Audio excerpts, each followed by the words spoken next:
Monday Night Raw taking place from Los Angeles, California. Did it shine bright like the Hollywood stars, or did they fizzle out like the shining stars? Let's talk about it.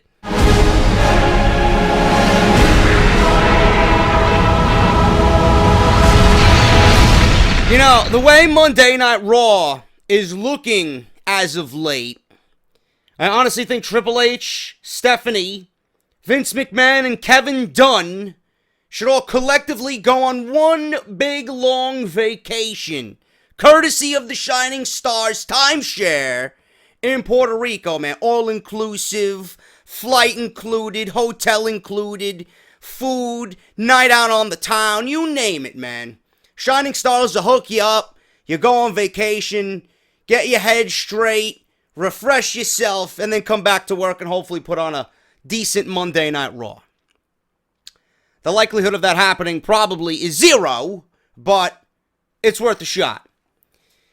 You guys got to understand, and I don't even have my notes pulled up here. You guys have to understand, okay, that I am here to give it to you like it is.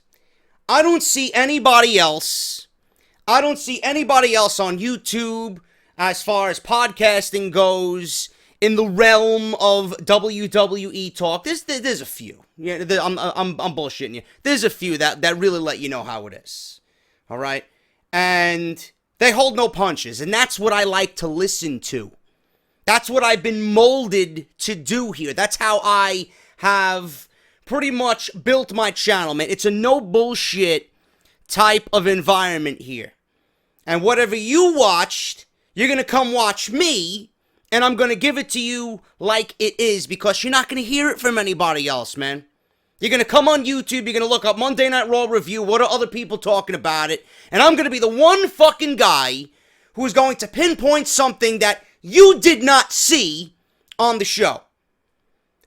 Now, the last tweet that I put out before I actually sat down to hit record for this review was about Sasha Banks winning the WWE Raw Women's Championship.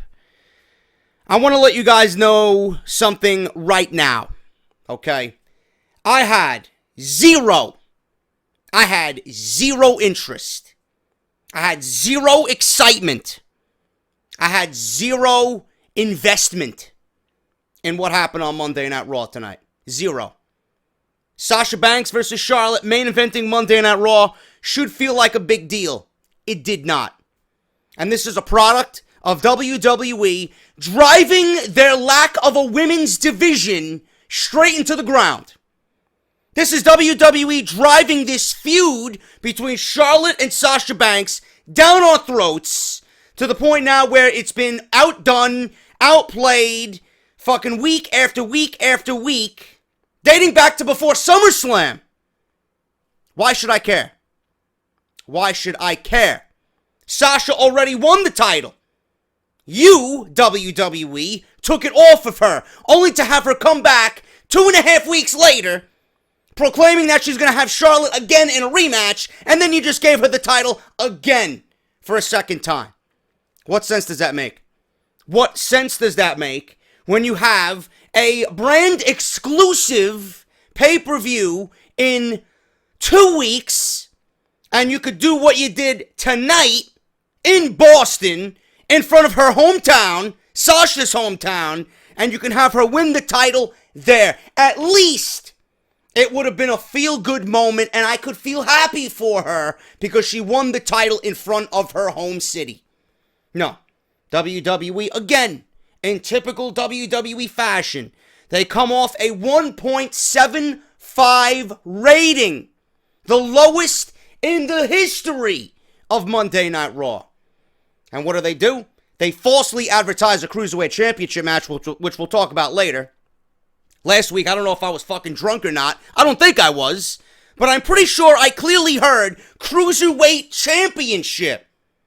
And on top of that, they were going to give you a Women's Championship with Sasha and Charlotte tonight, which we seen in the main event. You know, I tweeted out that I had zero interest in what happened.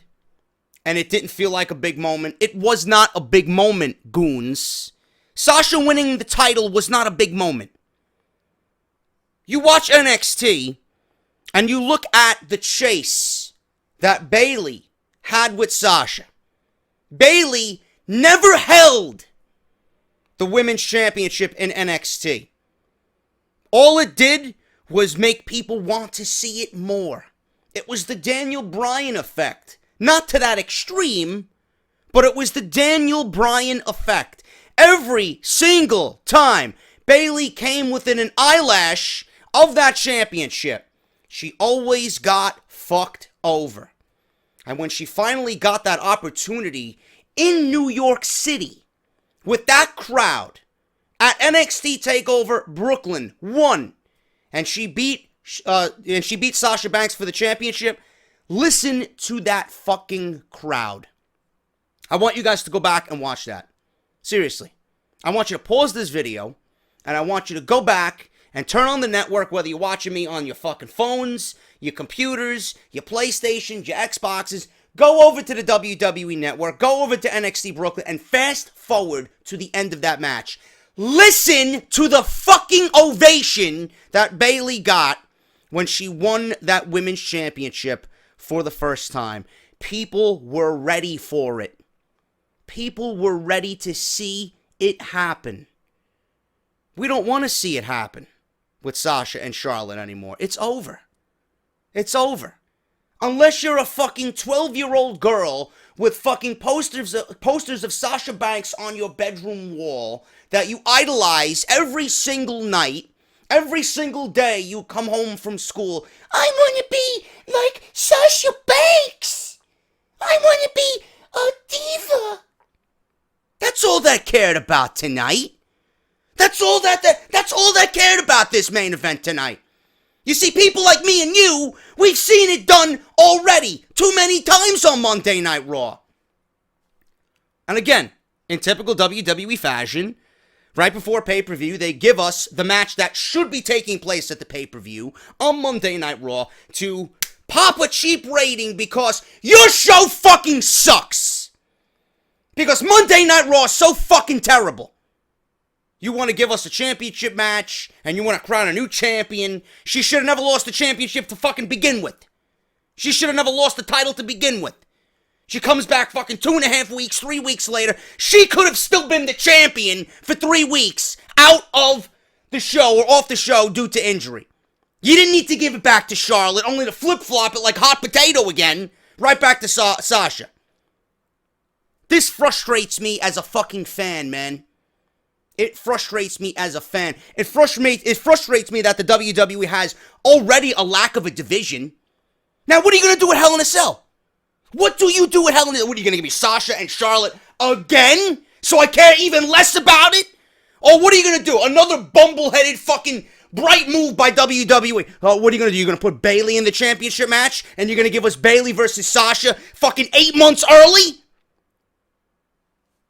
See, you people don't think about this shit when you're watching this show. All you do, championship match, Give me a fucking break, man. Illogical goons watching the show. Then I got grown men tweeting at me. Oh, it was exciting to everybody but you. No, motherfucker. It was exciting to fucking the 6-year-old fucking girls in the crowd. Like I said, who fucking come home from school and fucking just look at the poster all starry-eyed. Wishing they were a fucking WWE diva. Oh, I'm gonna be at the Performance Center. I can't wait till I turn 18. Fuck out of here, man. Grown men telling me, oh, it was exciting to me. I don't know what you watched. I know what I watched. I watched WWE fucking up again. I watched WWE again ruin the women's division week by week. Every single chance they get, they're tearing it down. They are tearing it down. This division sucks on Monday Night Raw. It sucks. It sucks. Where do you go from here now? Unless I see Nia Jax in the championship match at Hell in a Cell, I will stand for nothing else. What are you going to put Dana Brooke in there? Look at their division. Look at their division. Sasha, Charlotte, and Bayley. The 3 women who built this foundation of a revolution. And that's all you got. Who else you got? You got Dana Brooke? She don't even belong on the main roster. She can't even fucking peel a cucumber. She gonna get in the ring and fucking wrestle? Give me a fucking break. She'll even fuck that up. Here, let me peel the cucumber, honey. You want a salad? You want cucumber in your salad? Huh? What about the olives? You want tomato? I got those little croutons that you like too. Oh, you don't want the croutons? Okay. Alright, no crouton. What kind of dressing you want? Listen, I don't have Russian dressing. We're not Rusev and Lana over here, bro. Come on, I got balsamic vinaigrette, I got Italian, I got Thousand Island. Ranch. Listen, they were all sold out at Ranch, at Stop and Shop. Listen, you're gonna argue with me about Ranch? I don't have fucking Ranch. What are you talking about? I bought this yesterday. It's fresh. You telling me it's expired? Come on, man, give me your fucking bread. Eat your fucking salad. Now you don't want the olives. I just peeled this fucking... What? You're telling me I peeled the cucumber raw? I botched the fucking cucumber slicing and the peeling of the cucumber? You know what? Go fuck yourself. Seriously, she would botch a fucking cucumber. Peeling a cucumber for a fucking salad. You know, she's dating Dolph Ziggler, by the way. Seriously, I wonder if she botches in other fucking areas. I'd love to see that. She don't belong on Monday Night Raw. She belongs right down in NXT. And even that, she'd fuck up at. Please. She'd probably make the NXT division worse than it already is, being that Bayley isn't there anymore. You guys get my fucking point. Monday Night Raw's women's division is fucking terrible. They drove it into the ground already, and I just don't care. I just don't care. And then you got Emelina. Emelina is coming to Monday Night Raw. Did they even consider putting her on SmackDown? Did they even consider about putting her on SmackDown? Oh, yeah, she's a beautiful woman. She's dating Zack Ryder. She's modeling in all these little bikini photos, and she's got her fucking tits hanging out. She's wearing fucking barely anything underneath. It's like a fucking piece of dental floss down below. You can pretty much see everything. Yeah, she's a beautiful woman. We're gonna put her on Monday Night Raw, because that's where most of the fucking total divas are anyway. And we want to get total exposure for total garbage on the E! Network. And we're going to change her name, Emelina. Emelina. Seriously, is she a French maid? Is she going to be fucking dusting my windows and fucking Windexing my fucking blinds? What's going on, Emelina? The fuck is going on here? Sounds like she's starring in the fucking, the newest, Johnny Sins porno. What the fuck's going on with Monday Night Raw? I mean, who's running their operation over there? Emelina. What happened to the other fucking gimmick that she went out with? The glasses and the black glove. What happened to the Emma that gave me a fucking match of the year candidate for the women against Asuka at NXT TakeOver London? That's the Emma I want. And then you got fucking people telling me, oh, JD, you're too overly negative. It hasn't even debuted yet. Give it a chance. Listen, the fact that they're changing her gimmick, the fact that they're changing a gimmick for Emma that never even went anywhere, that had all the fucking potential in the world to fucking succeed, I already fucking hate it. Because she didn't give her a chance with the other gimmick that she had before she went out with injury. She didn't ask to go out on an injury. She didn't ask to have a back injury. Now you're fucking her over again.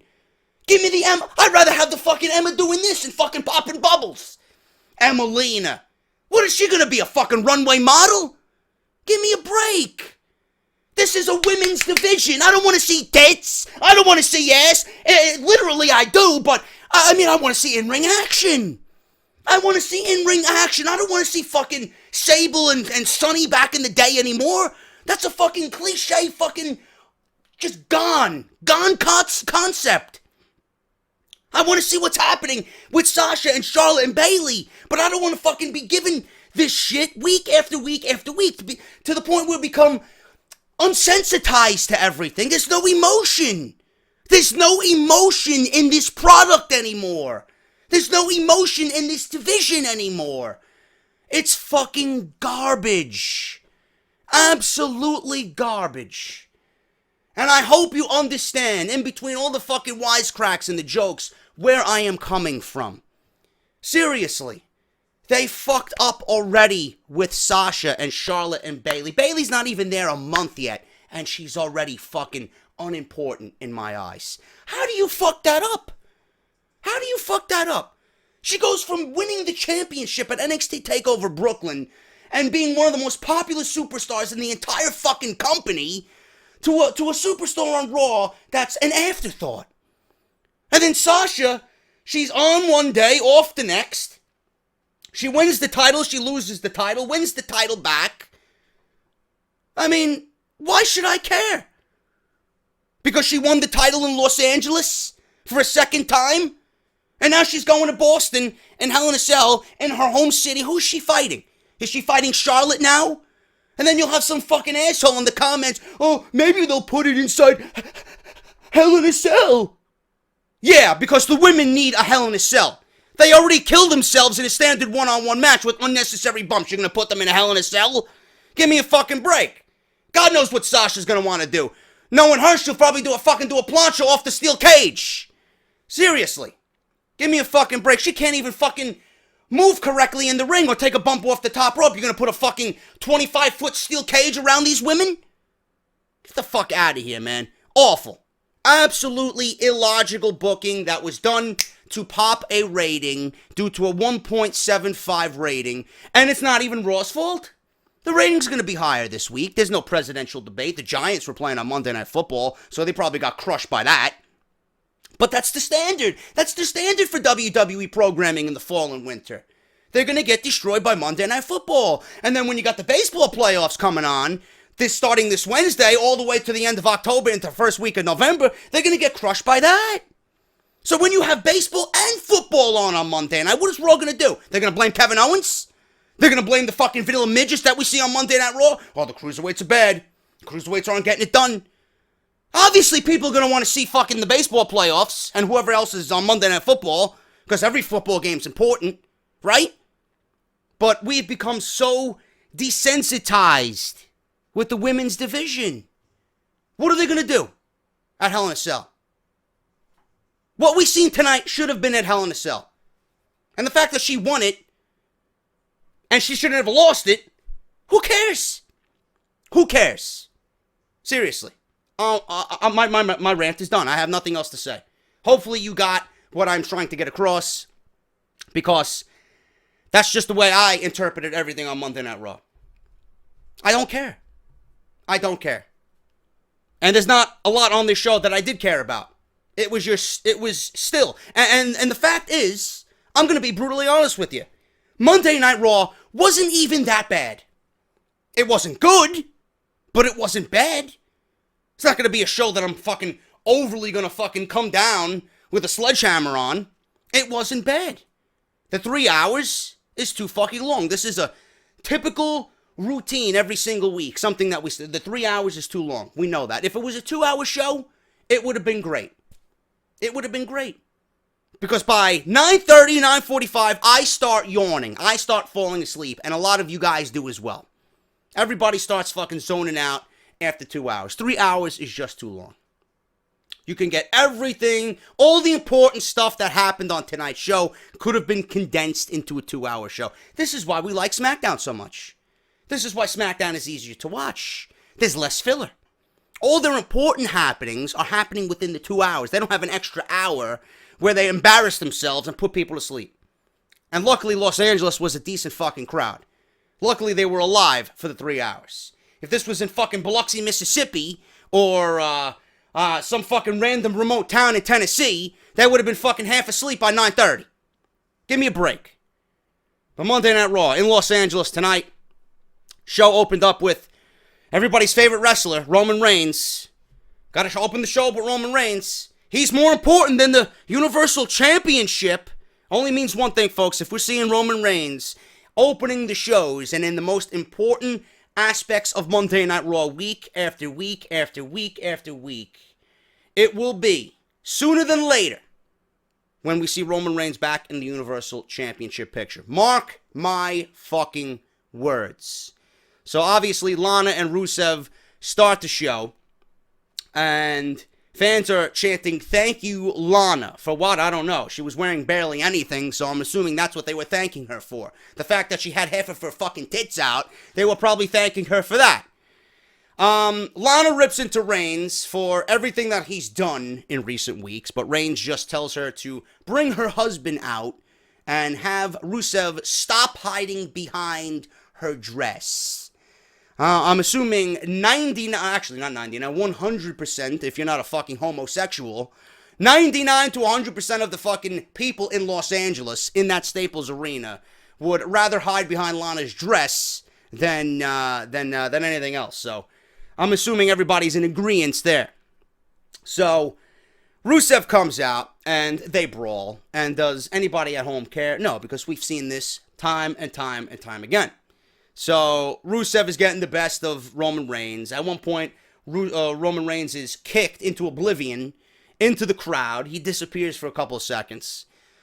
Rusev picks up the United States Championship and starts carrying around the title and says, "This is mine, this is mine." Out of nowhere, Roman Reigns comes from around. He got knocked into the crowd. He goes around the fucking audience to the top of the stage and pretty much hits a Superman punch on Rusev and knocks him out. And that was that.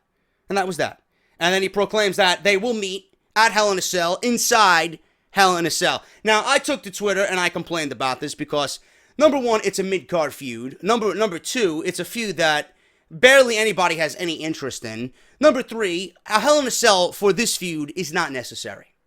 And my logic is actually down to earth. It's something a lot of other people are thinking the same thing about. I mean, this is not the most important match on Monday Night Raw. In fact, the Universal Championship is the most important thing on Monday Night Raw. Why are they not building Kevin Owens and Seth Rollins up for Hell in a Cell, but they're building this match up for Hell in a Cell? I mean, does this feud belong inside the cage? Is it worthy of the history that is Hell in a Cell? Of course it's not. Of course it's not. It's nothing to sell. It's nothing but fucking pay-per-view buys to WWE. Ooh, a cage. Oh, two guys. Roman Reigns in the cage. I gotta see him in the steel cage. In the Hell in a Cell, that's all. It's nothing but a marketing ploy. It's a gimmick. And a gimmick like this needs to go away. Because the Hell in a Cell, again, has been devalued to the point where it is absolutely fucking unimportant. It is unimportant to the WWE calendar. In fact, this pay-per-view should be fucking wiped away completely from the pay-per-view calendar. I don't understand why they own the properties to WCW, and you can't give me a Halloween Havoc. You can't give me a Fall Brawl. Something along those lines. I mean, Hell in a Cell. I mean, the days of Hell in a Cell are gone. There's no more Undertaker. There's no more Foley. There's no more Cactus Jack. There's no more Rikishi, The Rock, Triple H, Stone Cold. You know? At this point, I'd rather see the fucking Big Boss Man and Al Snow in the fucking kennel match that they had than this bullshit. Nobody cares about this feud. How many fucking times do we have to see it over and over and over again? We get it. It ended when Reigns won the title. Does anybody believe that they're going to take the title off Roman Reigns going into Hell in a Cell? Does anybody believe Rusev stands a fucking fighting chance here? Of course not. So this match is already pointless. It is pointless, and it should not be happening. If you wanted to have it happen, okay, have it happen in a one-on-one environment or some other type of stipulation. The fact that it's Hell in a Cell, it's just lame. It's lame, it's lazy, and it devalues the Hell in a Cell even more so than it already is. Nobody gives a flying fuck. TJ Perkins versus Brian Kendrick. This was supposed to be a championship match. I don't know when WWE changed the rules here. I don't know when they switched it up. But they think that everybody watches the pre-show before Monday Night Raw. They're all excited. They're all excited to watch the pre-show. So if the announcement was made on the pre-show, guarantee you nobody gave a fuck about the pre-show. And nobody watched. So when we seen this match on Monday Night Raw, we're all excited. And when Brian Kendrick fucking won this match with the Captain's Hook, a.k.a. the Bully Choke, I thought he was the new champion.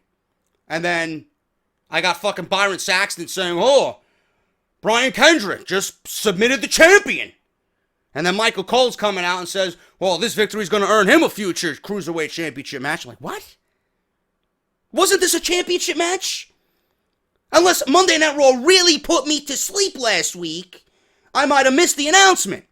But I'm pretty sure my eyes were at least half open to understand that this was a championship match. Needless to say, it was not a championship match. TJ Perkins versus Brian Kendrick ended in 9 minutes. And out of all the bullshit that happened on this show, these guys could have got another 5 minutes to do what they do. But 9 minutes, listen. The Cruiserweights were the best thing of the year so far on the WWE Network, probably in all of WWE for 2016. You can give these guys a little bit more time on Monday Night Raw. I mean, we got the face of the division here in TJ Perkins, and you got Brian Kendrick, who's slowly but surely getting himself over as a credible heel in the division. 9 minutes is not enough for me, especially with two guys this good and this talented. Give these guys a little bit more time. I don't understand why it only went 9 minutes, but TJ Perkins, listen, I mean, this guy just won the championship. There's no reason why TJ Perkins should be tapping out his second week on Monday Night Raw. Give me a break. It's a great way to make your champion look strong going into the pay-per-view. Seriously. So what does this mean? Is Brian Kendrick going to win the championship? Is TJ Perkins going to come from behind and overthrow the wily heel veteran in Brian Kendrick? I mean, why is the champion losing here? I don't understand that. I mean, he just won the championship. This is his second week on the show. You want to establish him as a credible champion, but you're making him tap out. Not even a fucking roll-up. Not even a fucking cheap victory by cheating did Brian Kendrick attain this victory. He made the champion tap. How are you going to do that to TJ Perkins? It's just illogical to me. Champions should not be tapping. If he's a heel and you're going to establish him as a heel, he should be winning via heel-like tactics, not making the champion tap clean. Come on, man. I may be some fucking irrelevant on YouTube, but I'm no fucking dummy. Give me a break. TJ Perkins taps out to the captain's hook. Give me a break with that one. Seth Rollins sat down with Michael Cole here and says he's been medically cleared. I heard otherwise. I heard Rollins is not medically cleared, but I'm assuming they are playing it up that he is medically cleared because they don't want nobody to fucking worry, and they don't want to put the Hell in a Cell main event in jeopardy to all the goons watching. This sit down with Michael Cole was nothing of importance. I'll tell you what this sit down segment was about in a mere one sentence. This was Seth Rollins sitting face to face with Michael Cole, and it pretty much was Seth Rollins proclaiming that he is pretty much a babyface from this point on. It's okay to cheer me now, WWE Universe. It is okay to cheer me.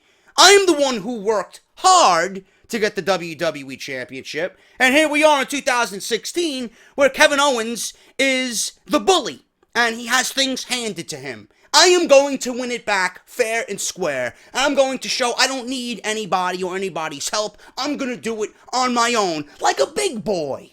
I'm going to stand in front of the toilet and piss, just like a big boy. I'm going to sit down on the toilet and wipe my ass after a nice steaming shit, like a big boy.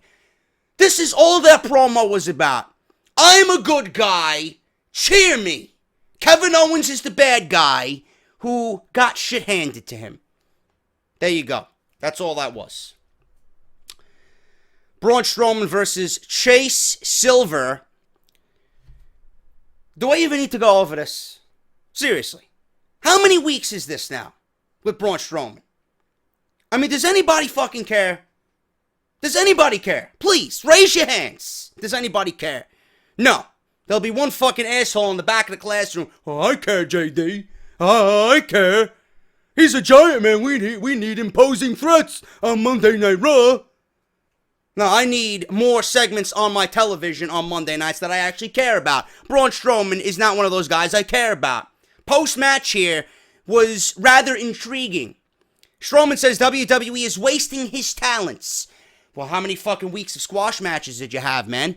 I don't see any talents at all. I mean, weren't these matches supposed to get you over and showcase what you can do in the ring? All you've done was deliver big boots and clotheslines and a reverse chokeslam that is absolutely fucking disgusting to look at. It's not even intimidating as a finishing move. What has this guy done In 3 months of squashes. Nothing. He's done nothing. He's showcased nothing. He hasn't shown us what he can do. All these reports back in the summer. Well, Braun Strowman can actually wrestle. Vince McMahon is holding Braun Strowman back. He is actually a great in-ring talent. Where? Where? In my dreams? In WWE 2K17, is he a great in-ring talent? Give me a break. Post-match, he says he wants someone next week, chosen by Mick Foley, better competition. Enough of these weak fools. There might not be a next week if Foley does not comply with his demands. I've been stating it. I've been stating it for fucking months now. I have been stating it, and there's no reason to come and tell me, oh, JD, you stole that from Saw the Monster, man. I've been stating it for weeks. If Big Show or Mark Henry comes out next week, and yes, clowns, they're both drafted to Monday Night Raw, guarantee you it's going to be one of those two guys. Who's it going to be? Who's it going to be? Are they going to put me in the ring? Are they going to call up JD? Right? Are they going to call New York? Hey, JD, fly out to wherever Monday Night Raw is next week. You're the competition for Braun Strowman.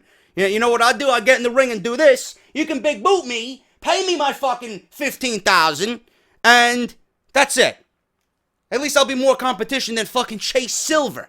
At least I'll have some fucking backup with my words. Listen, you're garbage. All this talent, all these weeks, all these months of fucking squashes, and what happened? You're still as bad as you were when you were in the Wyatt family. Nobody gives a fuck about Braun Strowman. Guarantee you it's going to be Big Show next week on Monday Night Raw. And if it is, I'll laugh. And if it is, I'll continue to proclaim hashtag get off my TV. What do we got here? This was the best part of the show. This was literally the best part of the show. Kevin Owens and Chris Jericho are absolutely fucking gold. The list of Jericho is brilliant. I haven't laughed that hard in weeks with something on Monday Night Raw. Now, I understand Monday Night Raw is all about entertainment. This, to me, is entertainment. When you have guys that are actually funny, and you have guys with personality that are just fucking oozing through the television, like Owens and Jericho, obviously this is comedy gold. And then you add the New Day on top of that, where they can work and bounce fucking jokes off one another in a fluid, comfortable fashion, unlike fucking Gallows and Anderson, who were not funny at all with the New Day. It failed miserably. You look back at that, and then you look at this, and you see where WWE went wrong. They have fucking buried Gallows and Anderson to the point where they just are not fucking important anymore. This was great. This was great. Kevin Owens and Jericho respond to Rollins' comments earlier. Owens asks Jericho what he's done to deserve a rematch, because the truth is that Seth lost at Clash of Champions. Rollins has been complaining about the referee, but he's only got himself to blame. And then they start laughing at the fans for chanting stupid idiots. Everybody was getting behind it because they were genuinely enjoying the segment. They were chanting stupid idiots. And then Owens was like, look at these stupid idiots. They're stupid idiots for chanting stupid idiots. Owens suggests that Jericho should be the guest referee. Jericho suggests that he get a title shot of his own, but of course, he means the two of them getting a title shot for the Raw Tag Team Championships. Owens isn't sure about that because he's got so much on his plate. He's got Seth Rollins, he's got the Universal title, he's got Hell in a Cell coming up, and it might be a little bit too much work. So, Jericho says, listen, we can do this. It's not like I'm asking you to put your Universal title on the line against me. This is the New Day. This is the Tag Team Championships. And Owens like, yeah, let's do it. Let's go after the New Day. New Day comes out and says that they are best of friends. That earns them a spot on Jericho's list. So Jericho's writing down, they're on the list. Big E opens his mouth, he's on the list. Kofi Kingston opens his mouth, he's on the list. Xavier Woods opens his mouth again. Kevin Owens is like, listen, put him on the list twice. Put him on the list twice. Xavier Woods made the list twice. This is fucking, I was laughing so fucking hard, man. This was comedic gold right here. So they eventually do this segment. It leads to I thought it was going to be a championship match. It did not. There was one comment here that I died laughing at, man. Fucking, what's his name? Xavier Woods says, look at yourself. Because Owens made mention of the New Day jumping the shark. Like, they get to a situation and they jump the gun a little bit. And Owens used the term, they jumped the shark, right? And then Xavier Woods comes out and says, look at yourself. When was the last time you, Owens, jumped over anything?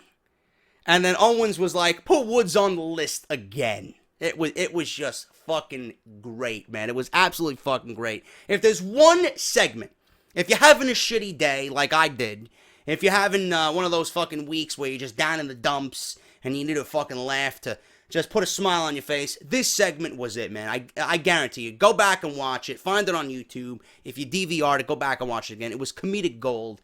And this led to a tag team match, non-title. I thought it was going to be a championship match, but it was non-title that was made for later on in the show. Sheamus and Cesaro arrive, and they're bickering again, throwing each other's bags out of the car. Sami Zayn versus Titus O'Neil. This was a nice win for Sami Zayn, 2 minutes and 48 seconds. He did the exploder suplex on Titus O'Neil, which was very impressive, followed by the haluva kick. Still, Sami Zayn is directionless. Don't know what they're doing with him, but Sami Zayn is too good to be where he is right now. Anderson and Gallows versus Golden Truth. They did not get an intro, did Gallows and Anderson. Golden Truth did, though. So it shows you where Gallows and Anderson sit on the WWE totem pole. But they did deliver a magic killer, not only to R-Truth, but to Goldust as well. They did win, surprisingly, 3 minutes and 22 seconds. And they did say that everybody should look out for them in the tag team division, that they are going to pretty much, take over the division, show how tough they can be. They're going to teach the division a lesson. Didn't we hear this already? I mean, am I supposed to believe these guys? They could barely get through Roman Reigns with AJ Styles. They lost to the New Day twice.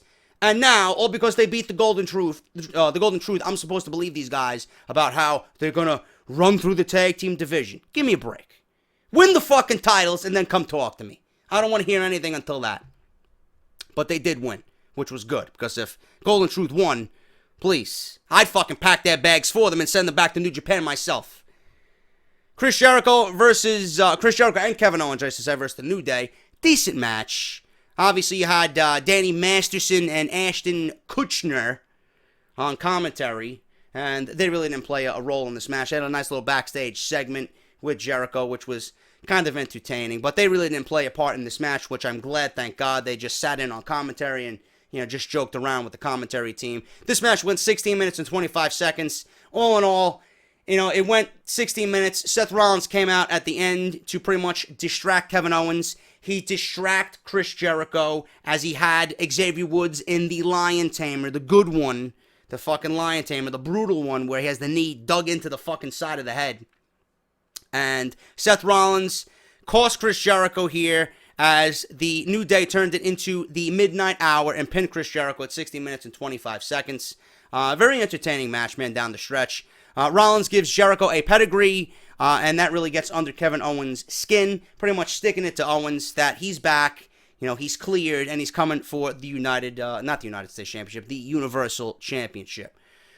And then we go to, what else we had? We had Rich Swann versus Tony. Listen, man, Tony Nese is fucking beast. This guy, the premier athlete, every sense of the fucking word, is he a premier athlete, man. He wins, sit out, pump handle, power slam at 4 minutes and 13 seconds. Man, I love all these guys, man, so far that we've seen. I've been impressed with all these guys, watching them in the Cruiserweight Classic. I hope that translates to Monday Night Raw. Tony Nese and Rich Swann will get over, man. The crowd enjoys high-octane move. You gotta let these guys go, but not at 4 minutes, man. You gotta give these guys 10 minutes at least.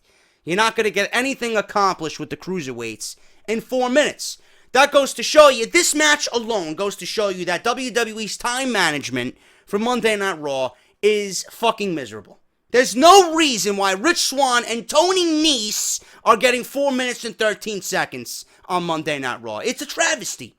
It's an absolute travesty, man. I love Rich Swann. I love his theme music.